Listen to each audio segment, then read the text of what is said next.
Do you have a paranormal encounter you'd like to share with us? Send us an email with your story for a chance of it being featured on Weird World. In 2008, Laurie owned a small cleaning service in the Pittsburgh area. She had 22 customers and 2 employees named CJ and Marie. The following story is about one house in particular in which Laurie and her crew encountered a series of unsettling paranormal events. Although Laurie has never been one to seek out the paranormal, she says that such phenomena have always had a tendency of showing up in her life. However, up until these events, she had always shrugged them off without much thought. It wasn't until after a series of unnerving experiences, starting in June of 2008, that Laurie learned to pay much closer attention.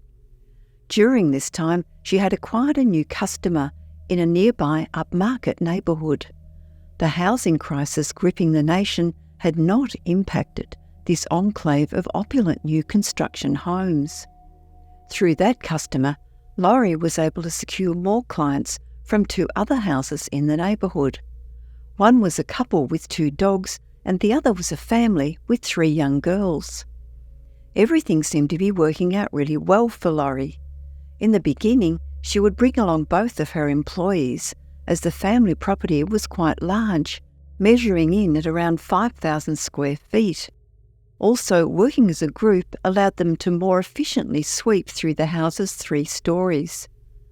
The first peculiar thing Laurie and her crew noticed upon every occasion arriving at the house was the uncanny sense that someone was moving about in the house. The intense feeling would even cause her to make a habit of calling out for several moments on each arrival before realising no one was at home. However, that wasn't all. The door that Laurie and her crew would enter through would always seem to slam shut on her, sometimes even locking on its own, all without the slightest hint of a draft. Initially, not finding this particularly strange, Laurie just made sure to hang on to the house keys at all times. Soon, though, other unsettling occurrences started to present themselves. Laurie found paper towels strewn out across the grand foyer and cleaning rags discarded up and down the stairs. Confronting her employees about it, they both vehemently denied having anything to do with it. Eventually, this became the norm, with various cleaning supplies being continuously scattered about in unusual locations, although this paled in comparison with what was to come. 6 months into cleaning, the customer requested weekly service, but only for the main floor and master bedroom. However, this wasn't an issue, Laurie thought, as it was a job suitable enough for one person. She and Marie could just interchange their weeks to get the work done. However, when Laurie asked Marie, she refused, saying she didn't feel comfortable being in the property alone, which was understandable given their strange shared experiences of the place up until that point. So for the first time, Laurie entered the property alone. The all too familiar feeling that someone was home was especially strong that day. Nevertheless, Laurie made it through the entire main floor without any issue. However, as she headed upstairs to begin on the master bedroom, as her foot reached the top step, she heard a door slam somewhere inside the house. She called out once again, "Hello, is someone home?" But there was only silence. She proceeded down the hallway, lugging 2 sweepers, a bucket and a bag full of other supplies. Then, as she continued on her way, a rubber ball rolled past her down the hallway. Curious, she wondered where it had come from, but continued with her work, spending about an hour cleaning the bathroom. This was then followed up by another bizarre incident, when, as she was packing up her supplies, she started to hear a crowd of voices coming from the foyer downstairs. Once again she called out, "Hello, who's home?" But the loud chattering just continued. By the time she reached the bottom of the stairs with her supplies, the voices were gone. A few weeks went by and the same odd occurrences continued to pop up, but all Laurie could do was shrug them off.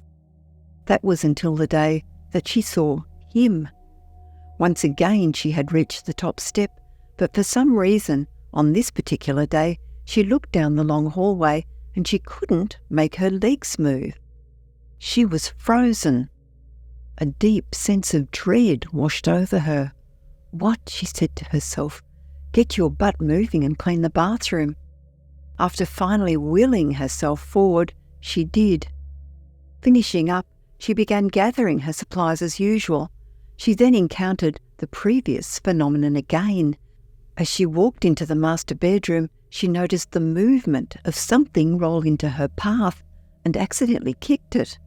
She looked down and it was that rubber ball, just as before. Wow, where did that come from?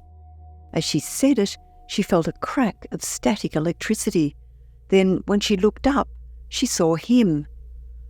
"Oh, you're home," she reflexively announced. As soon as the words left her mouth, he suddenly vanished before her eyes. What just happened? Was that real? Did I imagine it? Am I crazy? Laurie thought to herself. Every hair on the back of her neck was standing on end, and she quickly started to experience chills and sweats. She then did what any reasonable person would do. She grabbed her things and ran. However, for Laurie, this was only the beginning. She was certain of what she had seen.